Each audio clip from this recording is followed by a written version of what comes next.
નમસ્કાર. ક્યારે એવો વિચાર આવ્યો છે કે આપણું મન આ આખી દુનિયાને, આપણી આસપાસની જગ્યાને સમજે છે કેવી રીતે? આ બધી સમજણની શરૂઆત ક્યાંથી થતી હશે? બસ આજે આપણે એ જ એકદમ પાયાની વાત કરવાના છીએ કે આપણી અવકાશી જાગૃતિ એટલે કે જગ્યાને સમજવાની શક્તિ એની શરૂઆત કેવી રીતે થાય છે. અને આ સવાલ ખરેખર આપણી સમજણના મૂળમાં છે. જો જવાબ એવો નથી કે આપણે જન્મતાની સાથે જ બધું શીખી લઈએ છીએ. ના, એના કરતાં ઉલટું છે. આપણું મગજ છે ને, એ નાના નાના બિલકુલ સરળ વિચારોને એકબીજા સાથે જોડે છે અને પછી દુનિયાનું એક મોટું જટિલ ચિત્ર બનાવે છે. તો ચાલો જોઈએ કે આખી પ્રોસેસનું પહેલું પગથિયું કયું છે. તો અવકાશને એટલે કે સ્પેસને સમજવાની શરૂઆત ક્યાંથી થાય? વેલ, એની શરૂઆત એક બહુ જ સિમ્પલ આઈડિયાથી થાય છે. એક સીમા, એક બાઉન્ડ્રી. મતલબ કે કોઈ પણ વસ્તુ ક્યાંક છે અને બાકી બધું એની બહાર છે. બસ આટલું જ. અંદર અને બહાર વચ્ચેનો ફરક. આ જે અંદર અને બહારનો કોન્સેપ્ટ છે ને, એ જ આપણી સ્પેસને સમજવાનો પહેલો પાયો છે. સાવ બેઝિક. આને હજી વધુ સારી રીતે સમજવું છે, ચાલો એક મસ્ત જાણીતી વાર્તાનું ઉદાહરણ લઈએ. પેલી અરબ અને એના ઊંટની વાર્તા તો યાદ જ હશે ખરું ને? શિયાળાની કડખડતી ઠંડી રાત છે. અરબ તંબુની હૂંફમાં એટલે કે અંદર છે અને પેલો બિચારો ઊંટ ઠંડીમાં તંબુની બહાર છે. અહીંયા જુઓ, તંબુ શું છે? એક સિમ્પલ બાઉન્ડ્રી. અને આ વાર્તા એ જ બાઉન્ડ્રીનો ઉપયોગ કરીને અંદર અને બહારનો આઈડિયા એકદમ મગજમાં બેસાડી દે છે. ચાલો, તો હવે સીમાઓ તો સમજાઈ ગઈ કે કોઈ વસ્તુ અંદર છે અને કોઈ બહાર. હવે મગજ એનાથી એક સ્ટેપ આગળ વધે છે. હવે એ શું કરે છે?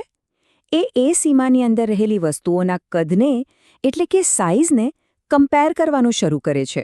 એટલે કે જેવું મગજ બાઉન્ડ્રીને સમજે, તરત જ એની અંદરની વસ્તુઓ પર ફોકસ કરે છે. અને એની શરૂઆત થાય છે કમ્પેરિઝનથી, સરખામણીથી. અને યાદ રાખજો, સરખામણી હંમેશા સાપેક્ષ હોય છે. એનો શું મતલબ? અહીંયા જો, ગેંડો કૂતરા કરતાં મોટો છે અને કૂતરો એ ગેંડાને સરખામણીમાં નાનો છે. બસ આ જ સરળ સરખામણીથી સાઇઝ સમજવાની શરૂઆત થાય. પણ એક મિનિટ, આ તો થઈ બે વસ્તુઓની વાત. પણ જો સરખામણી કરવા માટે બે કરતાં વધુ વસ્તુઓ હોય તો શું થાય? હવે અહીંયા છે ને, સમજનું લેવલ થોડું અપ થાય છે. હવે મગજ ખાલી બે વસ્તુઓને નથી જોતું. એ શું કરે છે?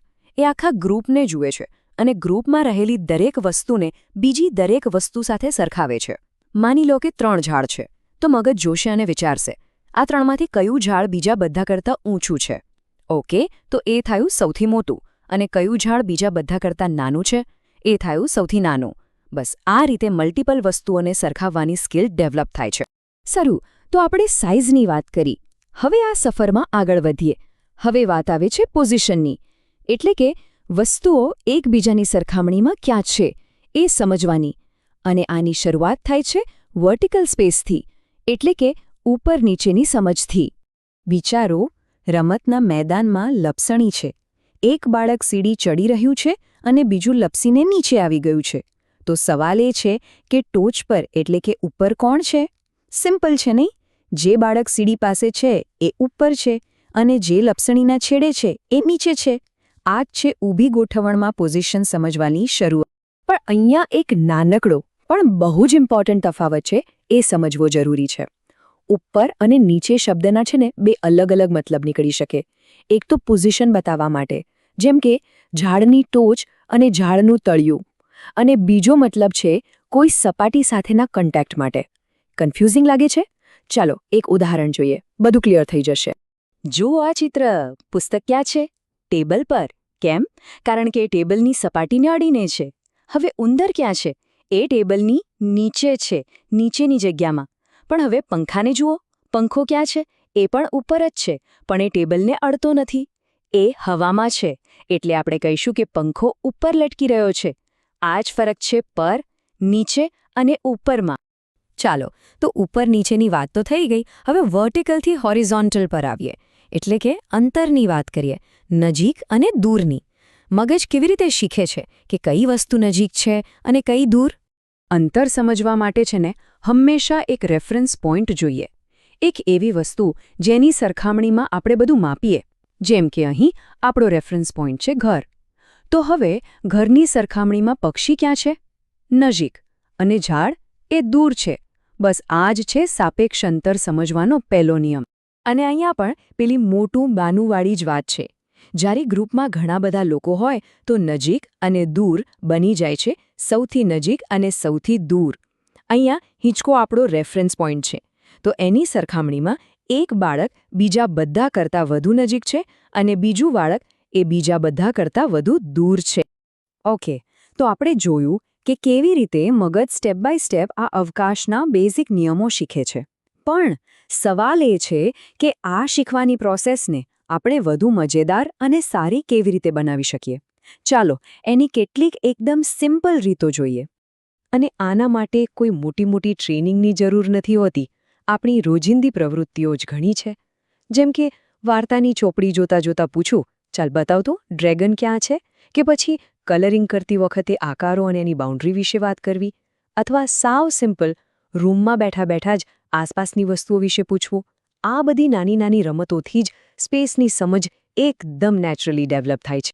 તો આ બધી નાની નાની વાતોનું મહત્વ શું છે? વળી મહત્વ બહુ મોટું છે. વિચારો, નકશો વાંચવો હોય, ઘરમાં ફર્નિચર સેટ કરવું હોય, કે પછી ભીડવાળી જગ્યાએથી રસ્તો કાઢવો હોય, આ બધી જટિલ લાગતી ક્રિયાઓનો પાયો ક્યાં છે? એ પાયો અંદર બહાર અને મોટું નાનું જેવા એકદમ સિમ્પલ કોન્સેપ્ટ પર જ ટકેલો છે. સાચે જ આ જ આપણી દુનિયાને સમજવાની સાચી શરૂઆત છે.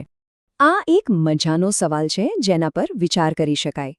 જો આ બધા અવકાશના એટલે કે સ્પેસના બિલ્ડિંગ બ્લોક્સ છે, તો પછી બીજા એવા કયા ફંડામેન્ટલ કોન્સેપ્ટ્સ હશે જે આપણી રિયાલિટીની સમજને આકાર આપતા હશે? જેમ કે સમય, સંખ્યા, કારણ અને અસર, ખરું ને? આના પર વિચારતા રહેજો. આભાર.